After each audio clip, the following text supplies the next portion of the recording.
तो फर्स्ट आपका क्वेश्चन है four sine square theta equal to 3, तो थीटा का मान ज्ञात करें। चलिए इसका सॉल्यूशन हम लोग इजीली वे में यहाँ पे निकालते हैं। देन क्या है आपका फोर साइन स्क्वायर थीटा आपका इक्वल टू कितना है 3 है। देन आपको यहाँ पे आपको करना है फोर को इक्वल टू के उस पार अगर रखना है। अगर फोर को इक्वल टू के उस पार अगर यहाँ पे रखेंगे तब क्या हो जाएगा आपको यहाँ पे 3/4 कितना हो जाएगा 3/4। इसके बाद जो है साइन आपका स्क्वायर थीटा है, अगर साइन से हम लोग यहाँ पे अगर स्क्वायर को हटाएंगे तब क्या हो जाएगा वो आपका इक्वल टू के इस पार आएगा तो आपको 3/4 पर क्या आ जाएगा रूट आ जाएगा, ऑल रूट आ जाएगा। ओके, देन यहाँ पे क्या करेंगे इसके बाद आपका साइन थीटा है, इसके बाद जो है 3 का तो रूट जो है आपका हटेगा नहीं, लेकिन 4 का अगर हटाएंगे तो क्या होगा आपका 2 होगा, इसलिए कि 2 टाइम आपका होगा ये। देन आपका साइन थीटा, देन यहाँ पे जो है आपका साइन थीटा आपका इक्वल टू है रूट आपका 3/2। तो यहाँ पे देखने वाली बात आपका ये है कि आखिर साइन का कौन सा डिग्री का वैल्यू जो है आपका रूट 3/2 होता है। तो यहाँ पे क्या होता है साइन 60 का वैल्यू जो होता है, साइन 60 का वैल्यू जो होता है आपका रूट आपका 3/2 होता है। तो यहाँ पे रूट आपका 3/2 के प्लेस पे हम लोग यहाँ पे लिख सकते हैं साइन 60 डिग्री। कितना लिख सकते हैं साइन 60 डिग्री। देन क्या हो जाएगा साइन साइन आपका कैंसिल हो जाएगा। देन आपका थीटा का जो वैल्यू आपका होगा कितना होगा 60 डिग्री होगा। तो उसके बाद जो नहीं बी ऑप्शन क्या हो जाएगा आपका करेक्ट हो जाएगा बी। इसके बाद जो आपका सेकेंड आपका क्वेश्चन है √2 साइन π/4, उसके बाद प्लस कोस π/4 आपका इक्वल टू व्हाट। चलिए इसका सॉल्यूशन निकालते हैं।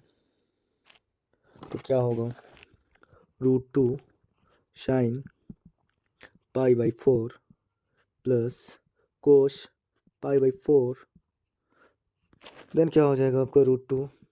उसके बाद जो है आपको ये वाले कंडीशन में जो है आपको पाई का वैल्यू जो आपको रखना है 180 रखना है। कितना रखना है आपको 180 रखना है। तो यहाँ पे हम लोग क्या लिखेंगे साइन और पाई के प्लेस पे 180 रखेंगे बाई 4, उसके बाद देन प्लस कोस, और यहाँ पे भी आपका पाई है तो पाई के प्लेस पे हम लोग रखेंगे 180/4।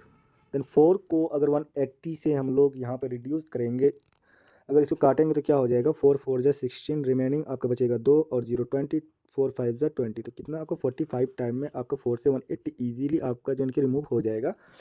देन इसके बाद जो लिखेंगे आपका √2 sine 45 degree plus cos 45। Okay, इसके बाद क्या होगा आपका, इसके बाद जो होगा √2 और साइन 45 का वैल्यू कितना होता है। तो साइन 45 का वैल्यू होता है 1/√2 होता है, और सेम जो होता है आपको कोस 45 का भी आपका वैल्यू होता है 1/√2। देन यहाँ पे क्या होगा आपका, देन √2 है और यहाँ पे √2 और √2 का अगर हम लोग यहाँ पे लॉसो निकालेंगे तो क्या हो जाएगा √2 ही आपका होगा। देन √2 है तो यहाँ पे उतरेगा 1, उसके बाद यहाँ पे आपका आ जाएगा 1।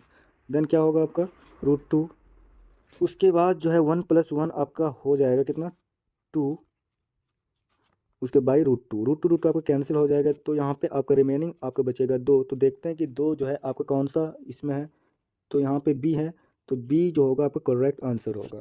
थर्ड नंबर का जो आपका क्वेश्चन है, यदि p एक धनात्मक आपका पूर्णांक है तो धनात्मक आपका विषम पूर्णांक का रूप होगा। ये वाला क्वेश्चन आप बहुत ही VVI है आपका, और इसको ज़रूर आप लोगों ने देखें। हाँ चलिए इसका सॉल्यूशन हम लोग यहाँ पे निकालते हैं। यहाँ पे देखने वाली बात है कि आपका जो भी चर है, जो भी आपका चर है उसका आपको वैल्यू जो है ना कि आपको रखना है 1। कितना रखना है आपको 1 रखना है। ओके, इसका वैल्यू अगर हम लोग यहाँ पे निकालते हैं ए वाले का तो क्या होगा 4p + 2 है, तो क्या हो जाएगा 4 और p का जो वैल्यू है आपका 1 है तो 4 के प्लेस पे, उसके बाद जो है कि आपका p के प्लेस पे हमको यहाँ पे रखना है 1 + 2। तो क्या हो जाएगा 4×1=4 + 2, तो 4 + 2 जो होगा आपका 6 होगा। तो 6 जो है आपका धनात्मक सम आपका पूर्णांक है, ना कि आपका विषम आपका पूर्णांक है। उसके बाद सेकेंड है आपका बी वाले अगर ऑप्शन को हम लोग देखते हैं तो कितना है 4p + 4। तो यहाँ पे 4 और p के आपके प्लेस पे रखना है 1 + 4, देन कितना हो जाएगा 4×1=4 + 4, देन कितना हो जाए 8 तो यहाँ पे निकला है आपका 8, तो मतलब 8 भी जो है आपका धनात्मक आपका सम आपका पूर्णांक है, ना कि विषम पूर्णांक है। देन आपका सी जो ऑप्शन है, इसको अगर हम लोग देखते हैं 4p+1 है, 4p+1, तो 4 1 ज़ा 4, p के प्लेस पे रखेंगे 1+1, देन क्या हो जाएगा 4 1 ज़ा 4 +1 कितना हो जाएगा 5। तो 5 जो है आपका धनात्मक आपका विषम पूर्णांक है।